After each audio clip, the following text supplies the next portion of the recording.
Hey guys, it's Tealus here. Welcome back to the Hall of the Guardian for the last time.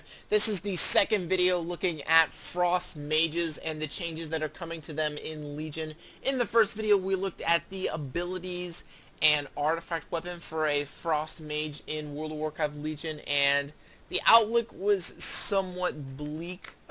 It was kind of concerning what they've lost, at least in terms of PvP and a little bit in terms of PvE. However, after doing my kind of preliminary look through, kind of scan of the PvE talents and PvP talents coming to them for Legion, I think Frost Mages will still be okay. Everything should be in good shape. So, with that being said, let's go ahead and get straight into the PvE and PvP talents video for World of Warcraft Legion Frost Mage changes. So, let's go ahead and take a look at this. I will say that most of the talents, you're going to see some familiar talents on here, but a lot of them have changed. So you're going to see a lot of changes in the talent tree here. We will go through them. First, we have Ray of Frost. This is an ability. Well, before we get to this one, because it's a minute cooldown, let's go ahead and look at Lonely Winter. Replaces Summon Water Elemental. You can no longer summon Water Elemental, but Frostbolt, Ice Lance, Flurry, and Frozen Orb deal 23% increased damage. I like this, because I'm not really a big fan of having a pet. No PvPer will take this, because this gets rid of your freeze. You don't want to get rid of that as a PvPer, because I mean that's a huge deal in terms of not just generating a nice like a charge for your Fingers of Frost, but for rooting people, which is now more dire than ever to have that with the loss of deep freeze. So I don't see any PvPers taking this. However, this could be something that PvEers take and they like. However, the only thing that I'm concerned about, and I kind of mentioned this in the last video, is this epic portrait right here. Your Water Elemental's Water Bolt deals 30% increased damage and has a 10% chance to generate a charge of Fingers of Frost. I wonder if this has been factored into the damage that is, you know, could come from not having the extra damage that you get for not having a Water Elemental. They could have already thought of this. If not, I'm sure they'll balance it, but just something to look out for, and I'm sure that the aircrafters will figure out which one is the best option for you. The other passive here is going to be Bone Chilling. Whenever you attempt to chill a target, you gain Bone Chilling, increasing all frost damage you deal up to 0.5% for 6 seconds, stacking up to 12 times. So let's go ahead and use this and see just how many stacks of Bone Chilling I can get. So we have... It says I have a chance. You gain Bone Chilling. Whenever you attempt to chill a target, you gain Bone Chilling, increasing all frost damage you deal by 0.5% for 6 seconds. So as you can see right here, I have Bone Chilling right now. Increases the damage of frost spells by 5% at 12 stacks, it looks like. 5%, 6% at 12 stacks. So that is max at 12 stacks, how much you can do. Pretty cool. But you gotta kind of have to be careful to keep it up, because remember that chilled is a little bit different from just the movement speed reduction from Flurry, I believe. We'll use this here just to make sure. Yes, Flurry is different, so it has to be chilled. So it has to be something from Frostbolt. I don't think Ice Lance applies anything like that as well. So you have to be careful what you use this on. Another good example will be, let's try Frost Orb over here. Frost Orb does apply chilled, so only certain abilities apply that, so you're going to have to be careful with that. Your third option here is the first one that we looked at.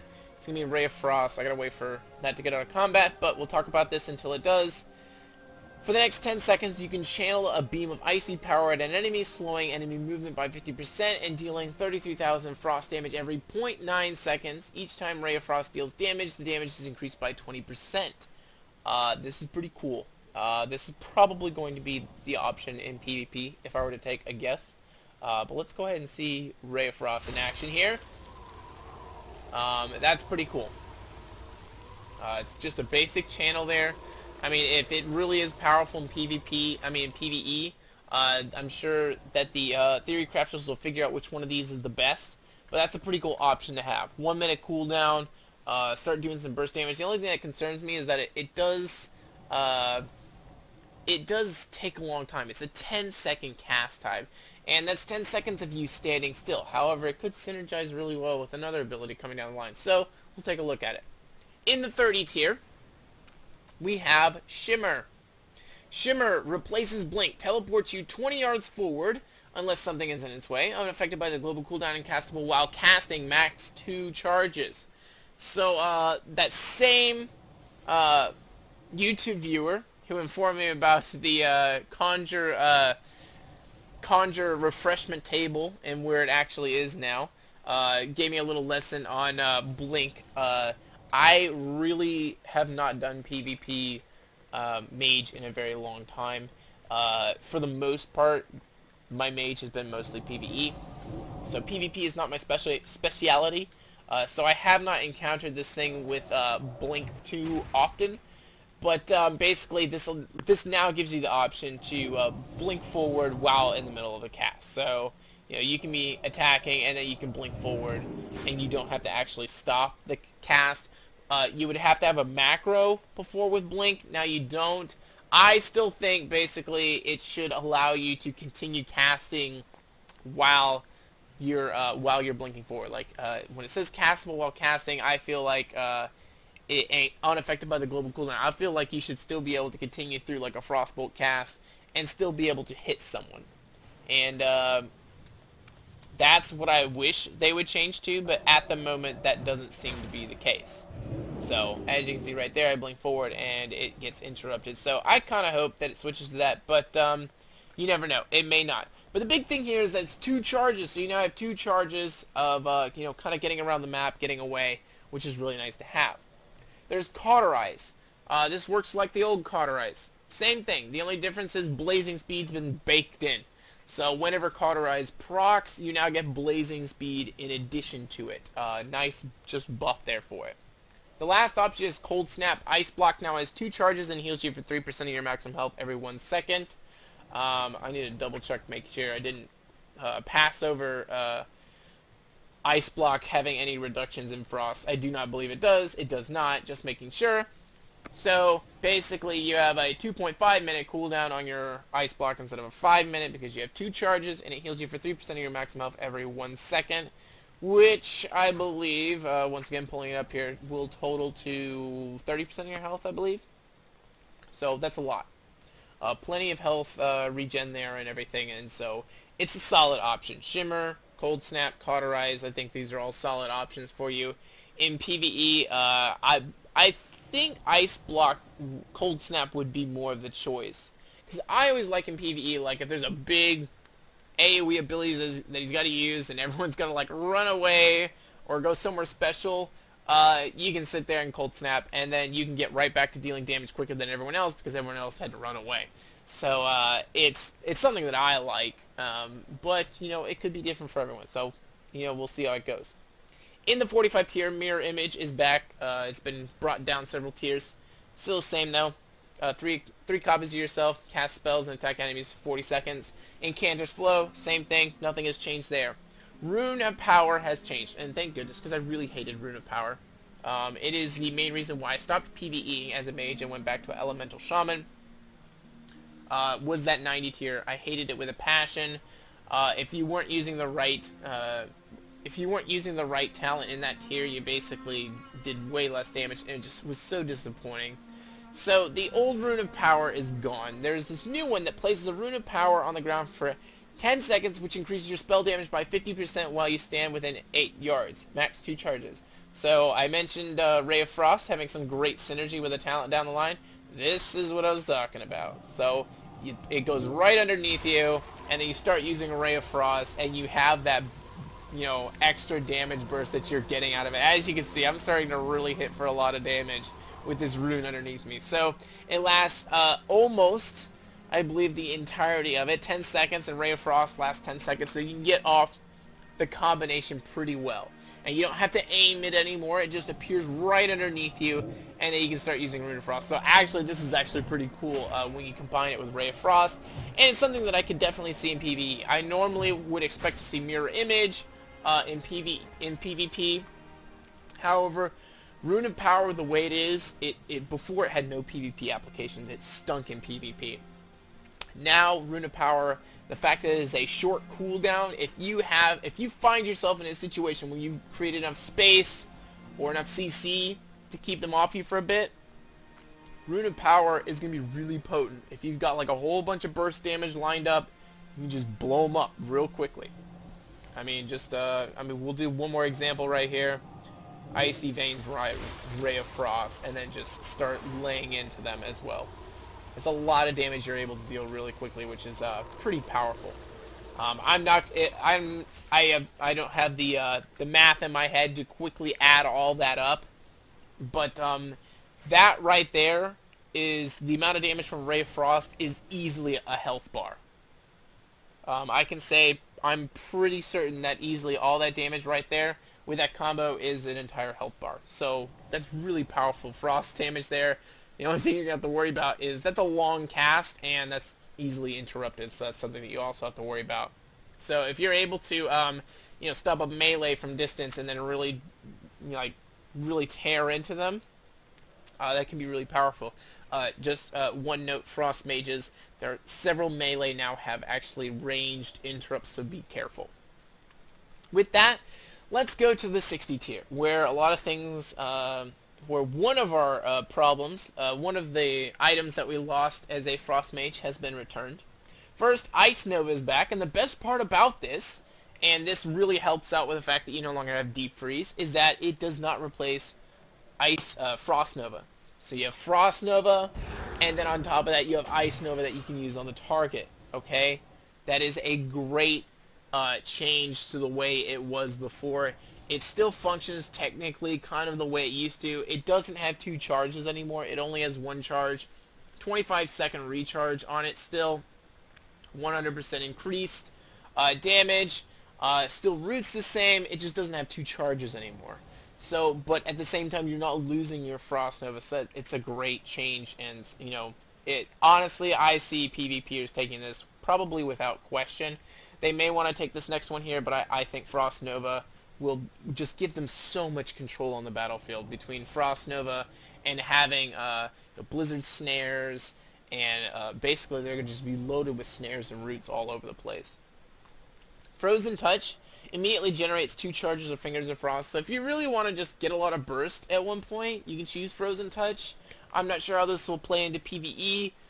In my opinion, this will be the least used talent. I don't see PvEers taking this. I could be wrong. The Theory Crafters will always know better than I do about this kind of stuff. So they'll decide, but I see PvPers taking something like Ice Nova, and then I see PvEers likely taking something like Splitting Ice. Your Ice Lance and Icicles now deal 10% increased damage and hit a secondary nearby target for 50% of their damage. So your split is kind of back here with this, basically launch an orb forward. I don't think I have any targets close enough, but I have the ability once again to cleave with my Ice Lances, which is what I really wanted back. So that's pretty cool. In the 75 tier, we have Ice Flows. This functions as it does on live. It's just now way it's way forward. It makes your next mage spell with a cast time shorter than 10 seconds castable while moving, unaffected by the global cooldown, and castable while casting. Max 3 charges. It functions the way it does on live. So really no changes there. Ring of Frost, same thing, still there. Ice Ward, this is my personal favorite, mostly because Ring of Frost still has a cast time. If they got rid of the cast time on Ring of Frost, I think it could be really considered to be useful for PvP mages. However, Ice Flows is going to be the choice for PvE mages, and PvP I think will go with Ice Ward. Having double Frost Nova and having your Ice Nova on top of that I think is really strong. So you have Ice Nova, and then you have Frost Nova twice. So that's pretty strong, and I don't think that's really something that you can really pass up. In the 90 tier, Unstable Magic still functions pretty much essentially as it did before. 20% chance, dealing an additional 50% AoE damage. Works the same. Frost Bomb. Places a Frost Bomb on the target. Limit 1 target. Your Ice Lances that benefit from Shatter will trigger the release of a wave of damage. target dealing 20,000 frost damage to all enemies within 10 yards. It's the same. Frost Bomb lasts for 12. It's the same. So Frost Bomb has not changed. If you liked it before, you'll still like it again. Okay. I do not have any charges at the moment, but basically it still will function as it did before. So it still has that burst right there, which is pretty cool. The third option here, though, is called Arctic Gale. It increases Blizzard's damage by 30% and its area of effect damage by 20%. I personally see this being taken by PvPers, and who knows, this may be the option for PvEers. As I mentioned, remember your Blizzard is now basically your Blizzard is now, you cast it and then you can leave it. You don't have to channel it anymore. So right now, Blizzard's range, as you can see, it hits the edge of both of these bulwark constructs here in front of me. If I put on Arctic Gale, if I put on Arctic Gale, as you can see, it got larger, much larger, and it does more damage now. So now I have this large area of effect that I can snare people within, and I can get, you know, procs of I can get procs of Fingers of Frost. I think I understated this in the first video, how important this change is to Blizzard, because, you know, being able to cast this and let it passively generate charges of, on its own, charges of Fingers of Frost, may become very potent for Frost Mages. It may be potent enough to put it into a PvE rotation, I'm not quite sure. I don't know if that's something Blizzard would like, but I personally like it as a PvPer because it gives me an area in which I can not only do damage to them, but I can keep them snared and play kind of that mid-range mage, excuse me, in which I can put a Blizzard up. I have 2 Frost Novas and an Ice Nova on top of it. I have stuff like Flurry, instant cast Flurries if I'm able to get it, and I can just really have a lot of control in a small area, which is pretty powerful. In the 100 tier, we have Thermal Void. Casting Ice Lance increases your Icy Veins by 2 seconds, same as it is on life. They got rid of Prismatic Crystal, thankfully. I couldn't stand that ability, so I'm very happy that it's gone. Glacial Spike is the new one that is here, and this is actually pretty cool.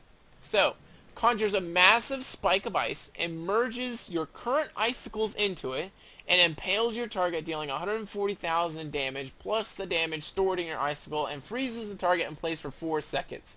Damage may interrupt the freeze effect. So this is kind of like your deep freeze. However, you need 5 icicles, and it's a long cast time, so there's a lot of downsides to it, but it's pretty powerful. Now, so let's go ahead and let's get this ability, and let's see how this is going to function. So let's go ahead and we will use both Blizzard, and we will use Frostbolt, and start building up my Ice Lance charges as quickly as I can. And now I have enough. I can use it. Let's use Glacial Spike right here. As you can see, it combines them all. It's got a huge visual, and then it slams into the target, freezing them. Pretty cool. Remember, it freezes them in place, so it doesn't like take them out of the battle like Deep Freeze would. But so it's another type of way to kind of freeze someone in place. The only problem I have with it is that it takes so long for it to actually activate, which I think is kind of a detriment to you know, what you're able to do as a Frost Mage. However, just think about this. You know, combine this with something like our good old Rune of Power that we can cast underneath us, and then use Glacial Spike and deal a lot of damage. That one right there hit for 636,000 frost damage. That's a lot. 636,000 frost damage is over a third of a health bar. So Frost Mage has a lot of control, a lot of wants to be probably mid-range, and it can deal a lot of damage really quickly. A lot of burst damage potential on a Frost Mage. However, if you find yourself out of place, you're going to end up finding yourself dead. So there's some interesting changes here. They've lost some control. They've gained some control back, mostly through freezes. But those will, remember, they'll start to share diminishing returns, and then it won't be as strong anymore, so that's something you're going to have to be careful of. But you have options like Glacial Spike that deal a lot of damage if you're able to get that off. So, a lot of options here, and as I said, I really feel like the PvE talent tree really kind of saves what was kind of a dismal...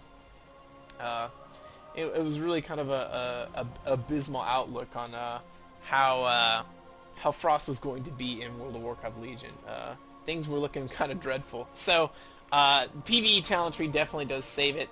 Comet Storm still functions the same. I'm going to use it just because it's such a cool spell visual.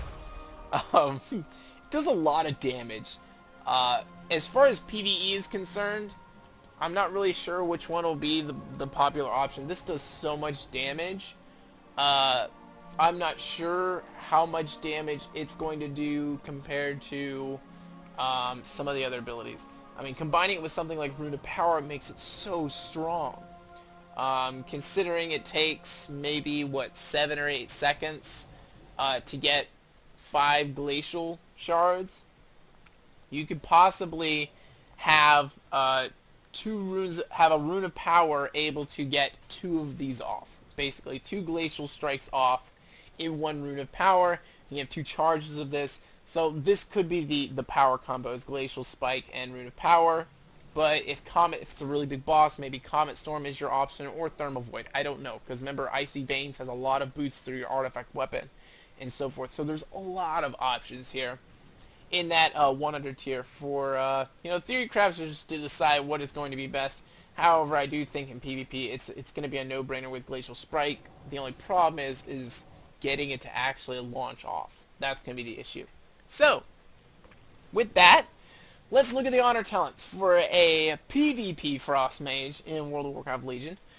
Do you know that PvP operates different in World of Warcraft Legion? You will start at level 1 and work your way all the way up to level 50. As you work your way all the way up to level 50, you will start gaining talents. You'll start at level 1 with Gladiator's Medallion. At level 10, you'll have Concentrated Coolness. At level 13, you'll get Adaptation, and you'll work your way down to Burst of Cold. And then you'll do the same for the final tier, with level 46 being the one where you get Icy Form. And then at 50, you can Prestige and start all the way back with Gladiator's Medallion and get something cool, like a mount, a pet, or something. It'll be static per level. I think the first level is like a pet. I think level 4 may be the first mount that you get. Or you can say, I'm not doing this again, and just stick with where you are with all your talents. It's going to be up to you. With that being said, let's look at the first tier, which is all about your Honorable Medallion. Your Honorable Medallion will basically be a 3-minute trinket. It's like your Heirloom Tribute. It's a 3-minute trinket that you're given when you first go into a battleground. You can replace that with a Gladiator's Medallion, which is your regular 2-minute trinket. If you want control over your trinket, this is what you choose. Your other option is Adaptation. All loss of control effects with a duration of 5 seconds or more will activate your Honorable Medallion spell, but only cause it to incur a 60-second cooldown. I like this one. However, you lose control over your trinket. Now, you still are able to activate the Honorable Medallion. However, the Honorable Medallion, I believe, will cause your Adaptation to go on a 3-minute cooldown as opposed to just 60-second cooldown, so beware of that. Relentless will replace your Honorable Medallion, and the duration of incoming crowd control effects is reduced by 25%. I really probably only think that tanks will be tanking this, or Resto Druids, or someone who can really take a lot of damage or heal when you're crowd controlled. I could be wrong, but that's kind of what I see in terms of Relentless. The second tier is all about range DPS. You have Train of Thought, damage increased by 15%. Being attacked will cancel this effect for 8 seconds. This may be good for all the burst damage you can do as a Frost Mage, getting the jump on someone, but in all honesty, if you're going to be a close-range Mage fighter, which I'm thinking Frost is going to be, this is not going to be a great talent. There's Mind Quickness, which increases your haste by 6%. This is probably, I think, one of the best options for Frost Mage, because of being in that close range. They're going to want to get spells off as quickly as possible. And then there's Initiation, Critical Strike Chance. Critical chance of your damaging abilities and attacks increased by 30% on targets at or above 80% health. Now we get into the Mage 2 tiers. First, we have Netherwind Armor. It reduces the chance you will suffer a critical strike by 15%. There's Burning Determination. After being interrupted while casting a spell, you become immune to being interrupted while casting for 8 seconds. And then there's Prismatic Cloak. After you blink, your spells have a 100% chance to miss you for... spells have a 100% chance to miss you for 2.5 seconds. Basically, 3 options here that are all kind of interesting. I like Prismatic Cloak because you can kind of time, especially if you have Shimmer. This should work with Shimmer. If you can time, like you see someone like launching a big pyroblast at you or chaos bolt or something, you can time it and blink and then have it miss you. So that's pretty cool. In the 4th tier here, we have Temporal Shield. This is somewhat familiar. Envelops you in a Temporal Shield for 4 seconds. All damage taken while shielded will be instantly restored when the shield ends. So great option there. There's Dense Ice. Increases the amount your ice barrier absorbs by 60%, but your ice barrier can only absorb physical damage. I don't like this for Frost Mage because you already have a more powerful Frost ice barrier because of your artifact weapon. So honestly, this is something that I wouldn't take. It's interesting, maybe if you're like up against a class with a lot of physical damage, like a team against a lot of physical damage, but otherwise, I wouldn't choose it just because Frost Mage already has that empowerment on their shields. So why would you take this? And do note that many classes out there have the ability to do actual nature damage, etc., non-physical damage now. Even something like a sub-rogue can now do a lot of shadow damage. So, classes, I would say you got like Feral Druid, you have the Warrior specs, and then Hunter specs. And then everyone else from there has like some sort of... rogues have poisons. There's just a lot of different damaging types out there. Physical isn't as prominent as it used to be. Even enhancement shamans have a lot of way to enhance their abilities to be dealing different types of elemental damage. So I'm not sure how popular Dense Ice will be. The last option here is Kleptomania. Spell Steal now has a 15-second cooldown, but it steals all spells from the target. This was more appealing when you had a lot of blessings and buffs. This isn't as appealing now because of that. So I don't know how popular this will be, but it is an option for you. If anything, it's a super dispel. But once again, I mean, the best thing would be like, if you see a Resto Druid, I can see anyone taking this because you put like 6 hots on someone and you're like, I'll take all those, which is pretty awesome. Which I think is a great option anytime you encounter a healer like that. But for the other healers that are just straight, flat heals, they don't have many hots, this wouldn't be the greatest. So I don't know. It's going to be up to the PvP to decide which one of these they like the best. I honestly am not sure which one I would take. In the 5th tier, these are the Frost Mage specific tiers, these 5th and 6th ones. First we have Chilled to the Bone. This was an old talent, I think in the old talent tree. It's been around for a while though in different ways and forms. Your Frost Nova and your Water Elementals Freeze deal 53,000 frost damage when the effect ends. Damage is doubled if Frost Nova or Freeze is dispelled, so it gives you some dispel protection on your freezes. And allows them to do a lot of damage. 53,000 damage is more than a Frost Bolt. So it's a lot of damage right there. Especially if you're able to hit a lot of targets. And remember, as a Frost Mage, you have Freeze, Ice Nova, and 2 Frost Novas. So you have just a lot of control and snares on your side as a Frost Mage. Definitely makes up for the fact that you no longer have Deep Freeze. Frostbite gives your chill effects a 15% chance to freeze the target for 4 seconds. Now, this is getting a little dangerous here, because then you're going to really start hitting a lot of diminishing returns. Just throwing that out there. You're going to start hitting a lot of diminishing returns because you're going to be freezing people all over the place. So just take note of that. But this is a pretty cool effect that you can choose as well. Last option here is Deep Shatter. Your Frostbolt deals 300% additional damage to your frozen targets. Frostbolt, Frozen Orb, Blizzard, Freeze, Water Bolt, and Water Jet can no longer generate Fingers of Frost. So, basically, I think that basically just eliminates, unless I'm mistaken, that eliminates Fingers of Frost entirely. I believe so. Yes. So, it basically says we're getting rid of your Fingers of Frost, but we're giving you this thing called Deep Shatter. So if you're able to get off a freeze combo with a Deep Shatter, 300% additional damage, it's going to hurt. But you lose Fingers of Frost. I, I don't see people taking this. I honestly don't. I think Chill to the Bone and Frostbite are much better. I could be wrong, but I think if you're looking for high burst damage, it's going to be through Glacial Spike, not through Deep Shatter. 300% increased additional damage. My math is going to be really bad on this, but we're talking 200,000 frost damage maybe, if I have that correctly.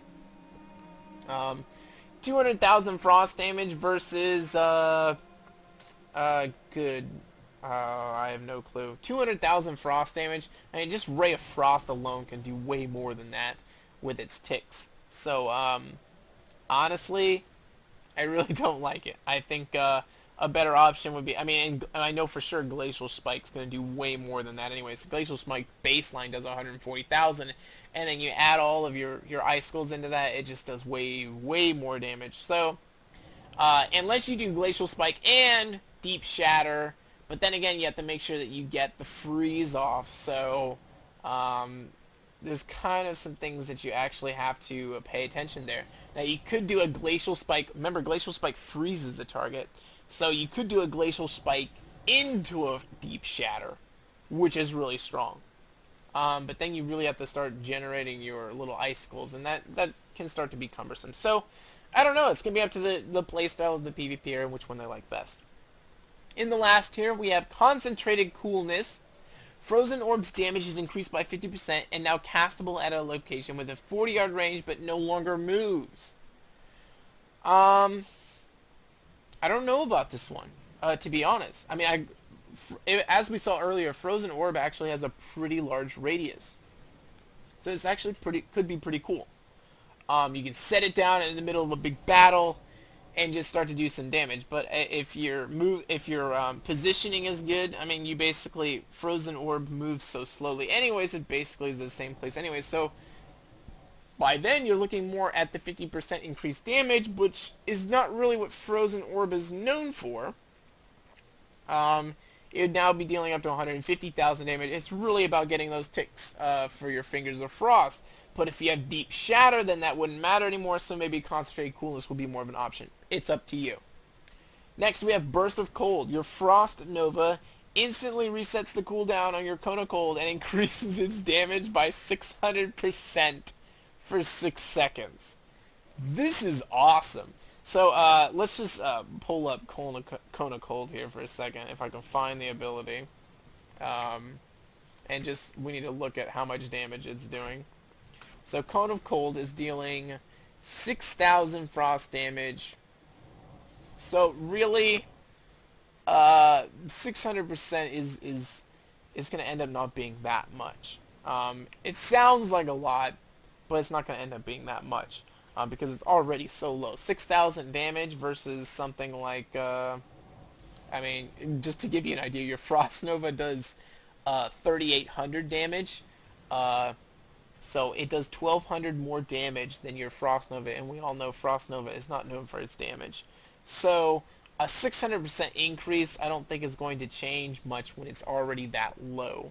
I mean, if we're talking about something like Frostbolt, 300% is huge, but 600% I wouldn't say is very much. So I could be wrong about this, but you know, it's an option. And once again, it's playing into that idea of you being a mid-range to close-range mage. Last option here is Ice Form. Replaces Icy Veins, 45-second cooldown. Your body turns into ice, increasing your Frostbolt damage by 50% and granting immunity to stun and knockbacks.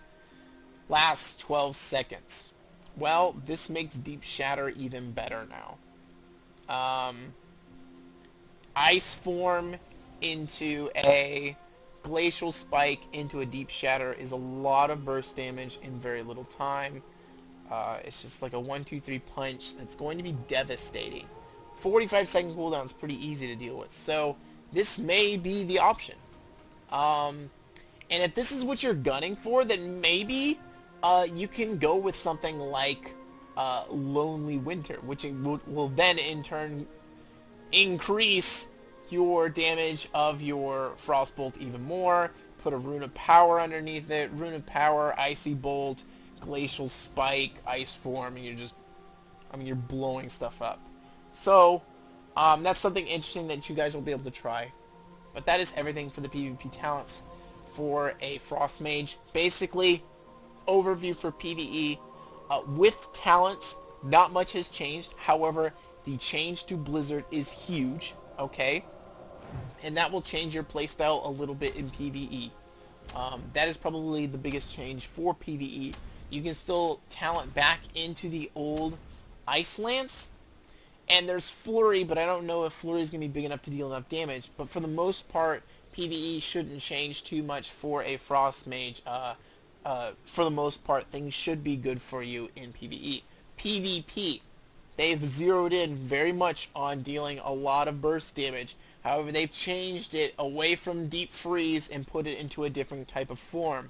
The one thing you have to be careful, though, of is, of course, your diminishing returns on the mass amount of freezes you have. So just be careful of that. Otherwise, that's everything for Frost Mage in World of Warcraft Legion. That is it for all mages in World of Warcraft Legion. This is the last time you will be seeing the top $1 on here, unless we come back for a kind of class haul. I may do a class order haul, kind of like preview, kind of like a little a tour of it. May do that, but otherwise, this is the last video from the Hall of the Guardian. I will see you guys later. Tealus out.